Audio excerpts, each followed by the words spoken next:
Hello বন্ধুরা, আমি বিশ্বজিৎ। আজকে আমি আবার আপনাদের জন্য নিয়ে চলে এসেছি আমার একটি নতুন কাজের ভিডিও।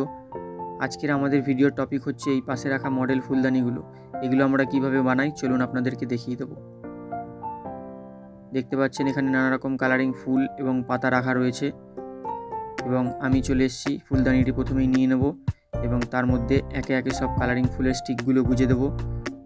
দেখতেই পাচ্ছেন আমি এখানে একটা একটা করে একটার পর একটা নতুন করে গুজে দিচ্ছি এই টপটার মধ্যে এবং গুজে দেওয়ার পরে এটা যখন পুরোপুরি কমপ্লিট গোজা হয়ে যাবে তখন এগুলোকে হালকা করে একটু হাত দিয়ে ছড়িয়ে নিতে হবে যাতে এটি দেখতে সুন্দর লাগে।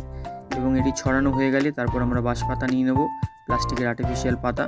দেখতেই পাচ্ছেন চারিদিক দিয়ে প্রথমে নিচের দিকগুলো কভার করে দেবো একটার পর একটা দিয়ে, এবং যখন আমাদের আস্তে আস্তে চারি সাইডটা কভার করা হয়ে যাবে তারপর আমরা কিছু বাঁশ পাতা এর সাইড দিয়ে এবং পিছন দিক দিয়েও লাগিয়ে দেবো।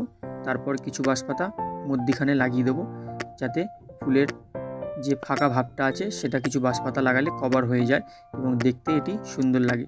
দেখতেই পাচ্ছেন বাঁশ পাতা মেরে দিয়েছি। এবার জিনিসটি দেখতে কীরকম লাগছে। ভিডিওটি আপনাদের কেমন লাগলো অবশ্যই কমেন্ট করে জানান এবং আমাদের চ্যানেলটি সাবস্ক্রাইব করতে ভুলবেন না এবং কাজের জন্য যোগাযোগ করুন উপরে দেওয়া নম্বরে।